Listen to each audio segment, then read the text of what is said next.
Hello mga kainday! Another day, another vlog of cooking ulam serye. Ayan mga kainday, nagprito muna ako dyan ng garlic para ating kakainin yan.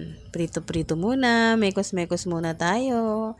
Ayan, hanggang papupulahin natin yan at yan ay ating kakainin. Ayan, after nang magluto ako ng garlic, nilagay ko na yung pritong tilapia.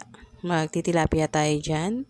Mekos-mekos din natin yan. At habang nagpiprito tayo ng ating dinner, multitasking tayo mga kainday. Gumawa na rin ako dyan ng ice para meron tayong gagamitin sa ating mga palamig. Charot.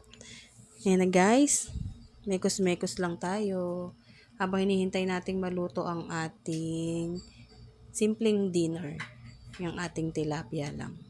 Yan. Gagawa tayo ng medyo marami-raming yelo para siya ay tumigas at magamit natin.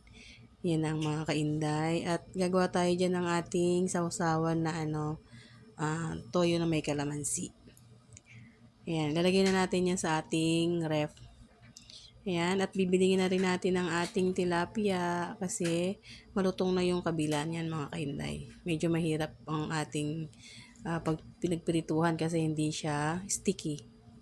Ayan, pero okay na rin yung mga kainday kasi luto na rin naman yan, hanguin na rin natin. Kaya pwede na tayong mag-dinner. Yan ang ating dinner for tonight. Fish na naman tayo. Yan ang ating sausawan, toyo na may kalamansi. Ayan, thank you for watching. Maraming salamat sa suporta. Yan na po ang ating dinner. Ready na ang ating dinner. Kain na po tayo. Maraming salamat. Bye-bye.